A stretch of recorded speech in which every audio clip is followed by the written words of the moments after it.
Hello everyone, मैं हूँ सोनिया और मैं आप सबका स्वागत करती हूँ अपने चैनल पे। Thank you for your support. आप सबको मेरी वीडियोस पसंद आ रही हैं, आप मेरे चैनल को लाइक कर रहे हैं और मेरे कंटेंट को आप लाइक कर रहे हैं।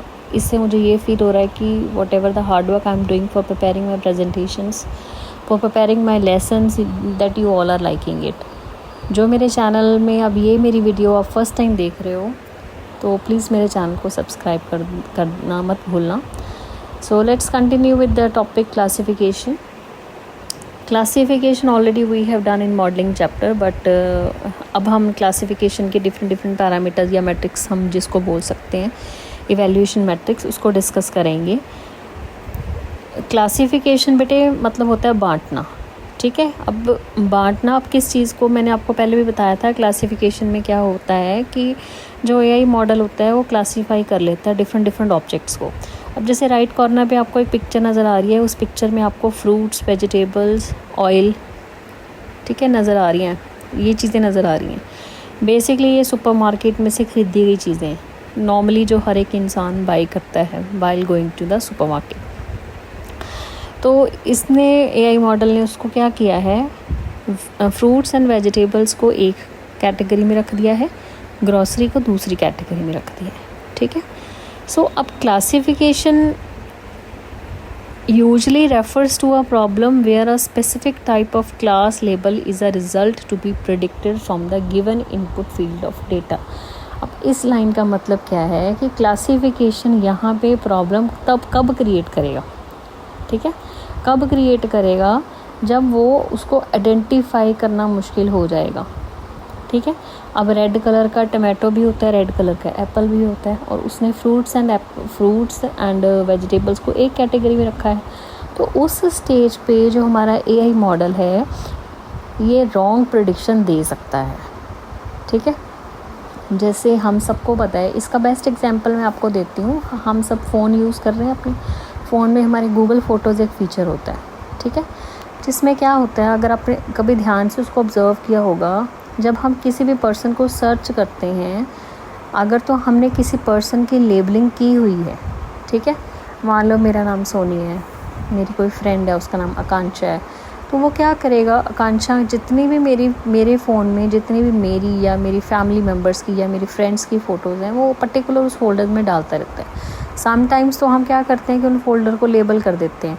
जैसे मेरी फ़ोटो है, मैं अपनी फ़ोटो के नीचे लिख देती हूँ मी, तो मी में सारी मेरी फ़ोटोएँ डालते रहेगा। और अगर मैं अपनी फ्रेंड की बात करती हूँ आकांक्षा, तो वो आकांक्षा में सिर्फ आकांक्षा की फ़ोटोज़, वो उसको आइडेंटिफाई कैसे करता है, बाय फीचर्स आइडेंटिफाई करता है, क्लासीफाई करता है। सो दिस इज़ क्लासिफिकेशन, ठीक है। अब प्रॉब्लम वहाँ पे तब क्रिएट होती है जब सेम सेट ऑफ फीचर्स दो इंसान के मिलते हैं। ऐसा हो सकता है कि दो लोगों की आई सेम हो, दो लोगों के लिप्स सेम हो, दो लोगों के नोज़ सेम हो, तो वो जो same features, set of features हैं, उनको एक ही उसमें रख देता है। तो वहाँ पे एआई मॉडल थोड़ा सा कंफ्यूज हो जाता है, ठीक है।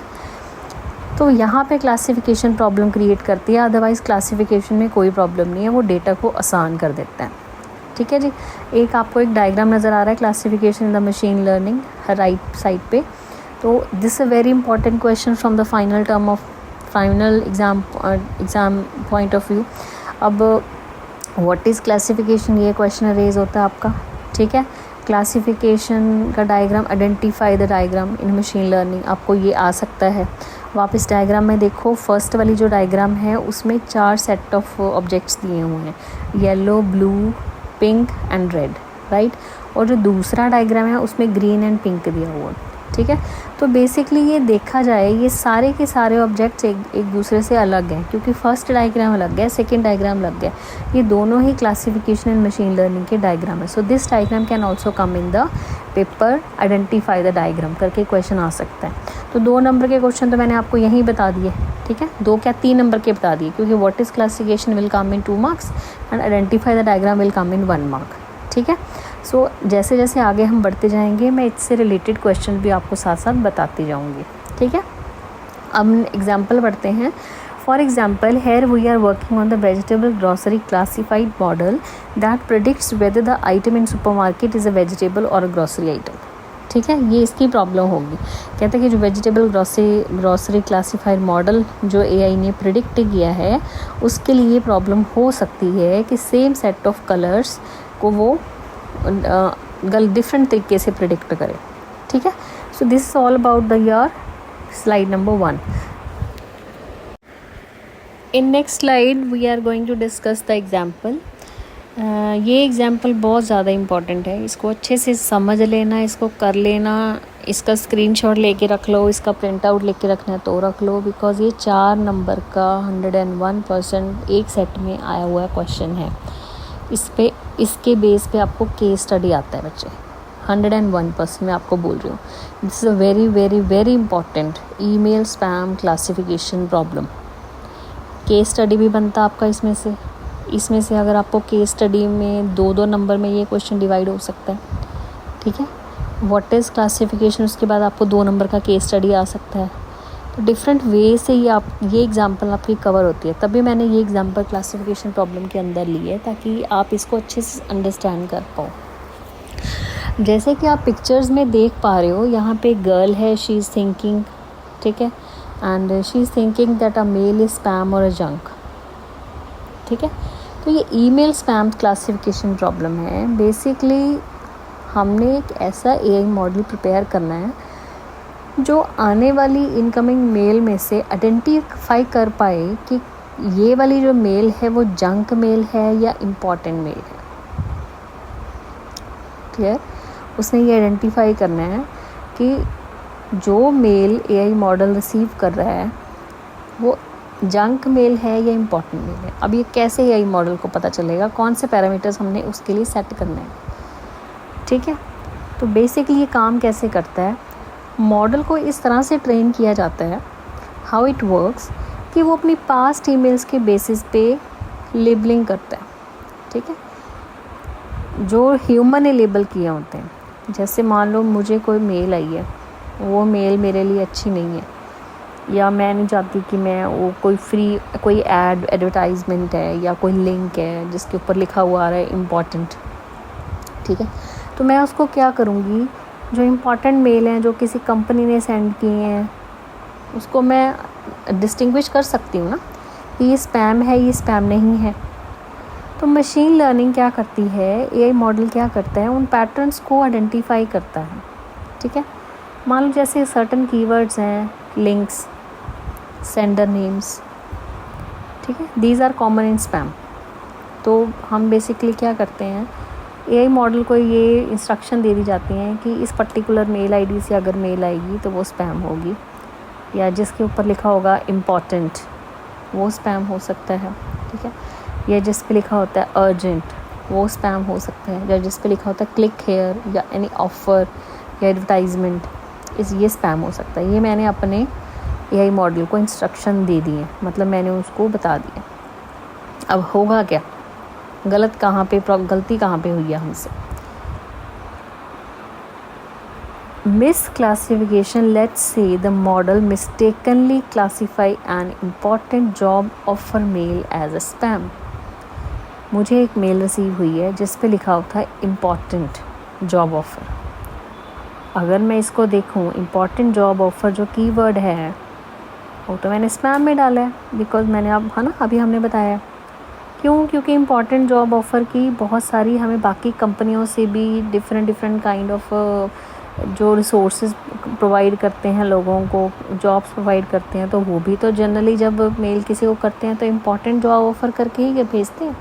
बट एक्चुअल में जो इम्पॉर्टेंट जॉब ऑफ़र करके मुझे मेल रिसीव हुई है वो मेरी अपनी कंपनी से मेल रिसीव हुई है, जो जहाँ पे मैंने अप्लाई किया हुआ था.